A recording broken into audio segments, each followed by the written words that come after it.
when you hear people talk about those elements, what are some of the themes that you hear underlined, and what are some of the ways that they're challenging that and overcoming it?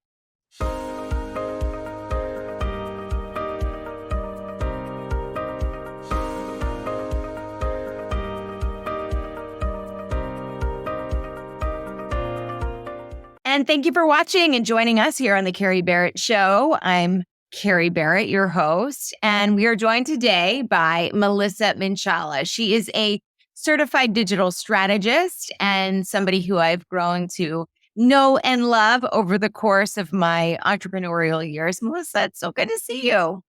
It's so good to be here. Thanks. You and I have talked quite a bit over, I guess, the last couple of years about the challenges that women have in this sort of male-focused entrepreneurial world. And it is a system that, as you say, is not really designed for us. We eked our way in and now we're kind of tolerated. And often on the show, we talk about specific tactics and strategies as it pertains to visibility and awareness and digital marketing. And we'll have some time to talk about that. But I really wanted to take this opportunity to explore our position as women in this entrepreneurial world. I've spoken to many women about this because I have my own podcast, Divergent Women, and I've spoken to some amazing entrepreneurs who've come from all different walks of life, right? Some who have started on their entrepreneurial journey like right out of college, and many who have thought that they were going to do one thing, studied, went to school, and then over time have decided that they've needed to do something else. And, it's the one thing that all of these women have is this indomitable courage, right? Because it takes a certain amount of courage to say, I'm going to bet on myself. I'm going to take this risk because it is a risk. Every business owner is making a risk. But as a businesswoman, we are making a significantly bigger risk because, and I've said this before, I'll say it again. The business world that we come into is one that was not designed for us. It did not have us in mind and barely tolerates us. My entrepreneurial journey started in 1998. My background is in IT, right? So when I worked for somebody, I was refreshing servers. We were doing rollouts of new operating systems. I was putting in switches, that kind of stuff. And when I decided I wanted to work for myself, I was, at the time, in the early 2000s, the only IT woman, right? Really? Wow. Yeah. In my industry, like there's an IT woman business owner was very rare. And in New York City, you would think, such a large city. Yeah. I mean, I would find them in conferences that I would go to, but it was usually they were co-owners of their husband's business. And they were like doing the books and their husband was, the IT. They were sort of working behind the scenes and their husband was that. Yeah. Right. So when I was trying to grow my business and I would go and I would, do, networking, and I knew who my competitors were, I would be approached with, oh, but you're too pretty to be a geek. I can guarantee you none of my male competitors heard, well, you're too handsome to be a geek. You're too buff to be a geek. Like none of that. And, I was a mom. I gave birth and raised 4 kids, and I wanted to raise them the way I wanted to raise them. I was attachment parenting. I, breastfed. I was with them all the time. But I also wanted to work. That is not the business culture, the culture that we have now, right? It is still either you're a mom or you have a business. It's almost impossible to do both. Although I will say, in talking to these women, it's becoming more and more possible because these women are starting to see that they have to create these spaces for themselves. They almost have to create their own ecosystem. Absolutely. Absolutely. It is interesting. So to give a little bit of context, you and I have known each other via LinkedIn for quite a while. And a couple of years ago, as of this recording, I had a breakdown on LinkedIn where I was so frustrated and I was so scared and tired and exhausted. And we reconnected that way, or connected in maybe in a more deeper way is the way to phrase it. And I think that most of the people who connected after that sort of public breakdown were women, and they connected in a way that was supportive, and there was not a lot of pitching of services or anything like that. I don't want to paint with a broad brush. We have a different understanding of some of the challenges that women specifically face. For example, you mentioned that you're too pretty to do this or whatever. One of your big initiatives has been to start your podcast and to create this community for women who are entrepreneurs and do have this desire to not just be pigeonholed as a mom or a wife or sort of a behind the scenes person, but somebody who is at the forefront of the business and driving development and revenue and innovation, even beyond that. When you hear people talk about those elements, what are some of the themes that you hear underlined, and what are some of the ways that they're challenging that and overcoming it? What I hear a lot is they start to wake up to the fact that what has worked has never worked for them. And so they go, okay, like I've got to quit this. And that's why I called it Divergent Women, because they're on this path, this sort of normal societal path, which has been very male dominated, very male oriented. I was born in the 70s, raised by boomers, right? And I was raised with that, oh, don't cry, I'll give you something to cry about, emotional suppression, right? And growing up, getting into the workforce, there was a way of how to be professional. And it was very much strip all your emotions out of it and just talk business. When LinkedIn first came out, the LinkedIn of when it started versus the LinkedIn of today are two very different LinkedIns as well, because people are starting now to be more vulnerable. So I think a lot of the theme, and the women that I talk to, they tell me that they just realized that all of that, whatever those challenges that they were kind of working against, just was not working for them. And they had to be more true to themselves. The landscape now is still very this kind of male energy driven, what we've termed bro marketing, right? It's this sell, sell, sell. How do you hard sell, manipulate, this and that? And some of the women I've spoken to have tried that, have paid thousands of dollars, tens of thousands of dollars to coaches, and have just walked away from it because it felt so inauthentic to them. The really overarching theme is true authenticity. Because even when, and this is another thing that we've talked about, even when we see women who do thrive, whether in a professional or in an entrepreneurial sense, going in that sort of like male energy, sell, or climb the ladder and, step on whoever you need to get there. There are women who thrive in it, but if you watch them, you can see that they are playing by somebody else's rules, and that they're only playing because they're being allowed to.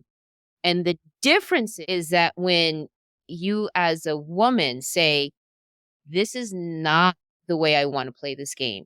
This is not what I want to do. I want to be freely more empathetic. I want to be more vulnerable. I want to be more authentic to who I am. It's the embracing of that authenticity that really is sort of driving this forward. I love that you mentioned, so I'm going to backpedal for a second, or backtrack is the right word. You mentioned you were raised by boomers with this, sort of certain messaging and that went around it. And I remember my dad also, I was born in the 70s, raised by boomers as well. And my father used to have a saying. My father, was in a corporate environment. My mother was stay at home. And he used to always say the success for women in the workforce these days is look like a woman, act like a man, work like a dog. And the sort of underlying message there was you need to be feminine, but don't act that way. Don't act like a quote unquote woman because that's unappealing. We need you to act like a man. You need to be, in whatever sort of context you paint that with. And then you also need to work your tail off in order to make whatever it is happen around you. Now, the misogyny is not quite as overt. It's a little more covert, which I think can make it even more challenging to get around because it's not obvious in our faces anymore. So what are some of the tactics and strategies that in this community you advocate for and that you hear other people deploying so that they can achieve the same sort of success while being authentic to their own selves as well? I think one of my saving graces is my age, right? So I am going to be 49 in a couple of weeks, and I've hit that age where I have far less F's to give, right? I'm almost at none. It can be difficult, but I also see that the newer generations, the younger generations are really embracing more of this of, I don't care. In our generation, because it was so male dominated, there weren't as many women in the workforce as we have now. As a matter of fact, there are more women coming out with college degrees than men. So we have made these strides that we didn't have before. So when we were coming up, we didn't have that then that we have now. Social media also tends to level the playing field. We have so much more exposure now, so much more representation now. Many of the social influencers, the successful ones, are female. And that is through when you're thinking about, well, how do I sort of, navigate all this? Because now it's been, you have to work like you don't have kids and raise your kid like you don't have a job. How do you do those two? What you have to do is you have to find the balance that works for you and screw everyone else. So if that means that, oh, well, what are people going to think if my kids are watching too much, screen time? What works for you? In the end, if you are raising your kids in a way that is comfortable for you, that you are going to meet your goals for them, it's fine. Raise good, productive citizens, do the job the way you want to do it, and do it well. When we talk about parents, my father has told his kids, and this is a boomer, an immigrant boomer, he said, life is not about being happy.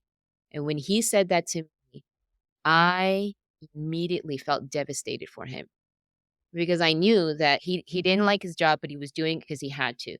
That's not the way I want to live my life. And I don't think anybody should live like that. Do you think he was buying into the idea that you always hear if you love what you do, you don't work a day in your life? I don't necessarily believe that because there's always going to be components or days that are crappy. But do you think he bought into that idea that I'm living to work rather than working to live? I know he did because he told me that shortly right before telling me about how he had wanted to be an astrophysicist. But he didn't know that astrophysicists could support a family. He didn't think, how was I going to be an astrophysicist and support my family? My mother was a teacher, so she was pulling an income. It was a 2-income household. But he said, your mother would leave me if I wasn't, bringing in food to the house, which I know was false. But that was what he had in his head. Like, I'm not working to make me happy. I'm working to put food on the table. It's a different mindset entirely. Very different mindset. You mentioned that the challenge maybe specifically to immigrants, people who are first generation or even second generation, or maybe either the first to go to college or the first to start a business. Can you dive into that a little bit for us? Like, what are the specific challenges, especially for women who are in that position? Wow. And it varies around the world, but it's also the same around the world. So I've spoken to, women who are from other countries who are very specifically told, you're a girl.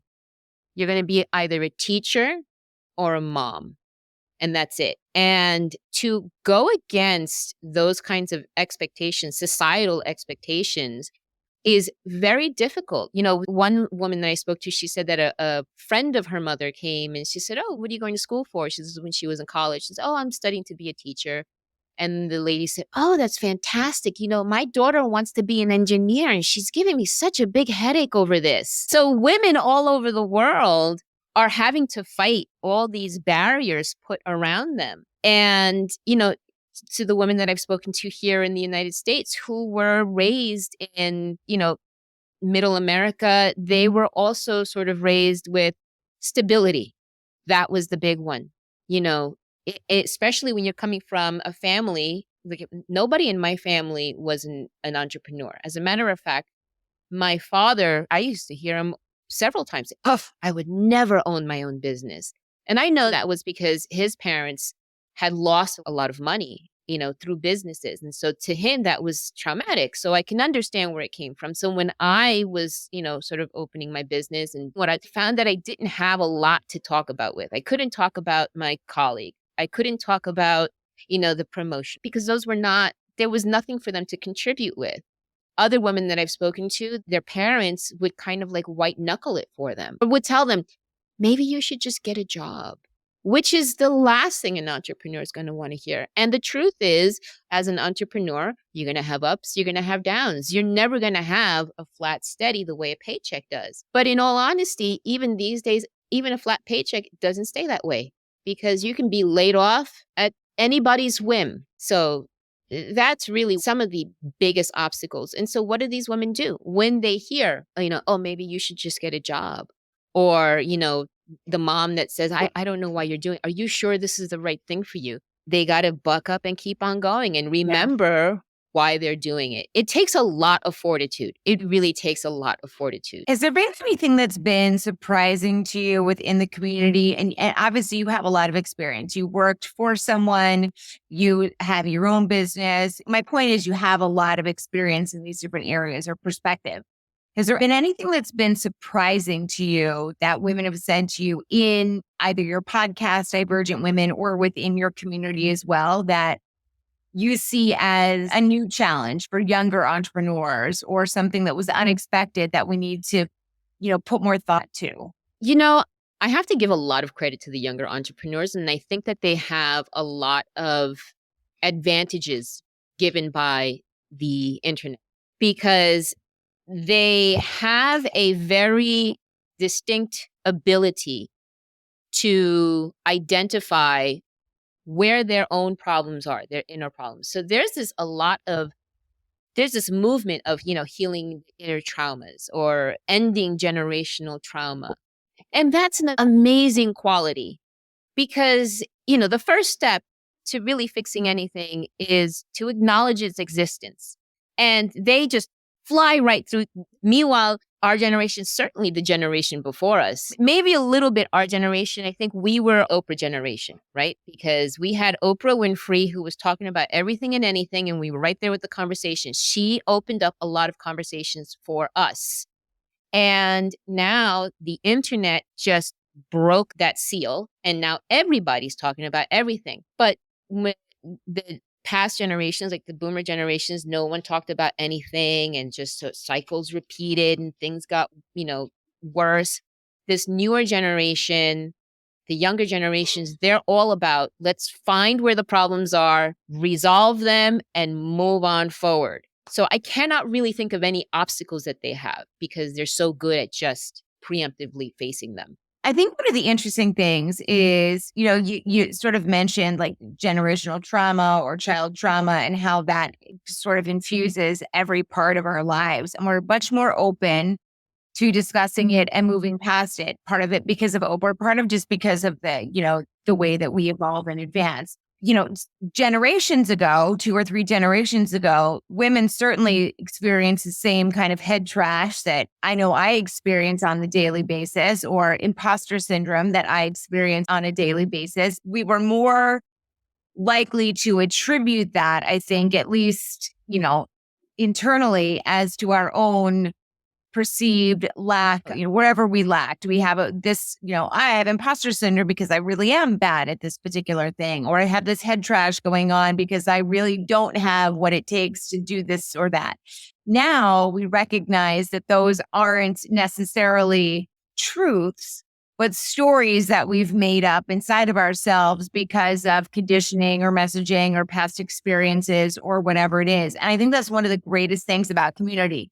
This sort of community building idea is something that I have, and I've only been in business for 4 years, but I've seen it grow and grow even over the course of the last couple of years. And it is very predominantly female driven, which I think is super cool because we're sort of continuing the work that the generations before us have as well. So tell me a little bit about your community, like what inspired it and how are you using it to help female entrepreneurs take the next steps or move to the next level?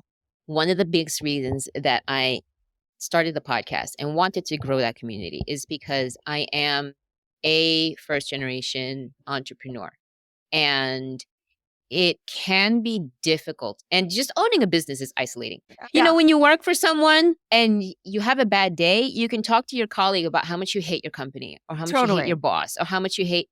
But when it's just you, then the conversation is how much you hate you. And I knew this was going on. And I was watching so many new entrepreneurs get in. And I know that no one tells you this. Like there's no welcome packet that says, hey, welcome to the club. By the way, you're going to be super lonely and you're going to hate it. You're going to hate a lot of it, but it's okay. Keep on going. You're awesome. It's going to be great. And I wanted that, honestly, and I wanted other people to see themselves in these stories. I wanted other people to be able to hear these women tell about the obstacles that they had to go through. And like I said before, I've spoken to women who are from around the world.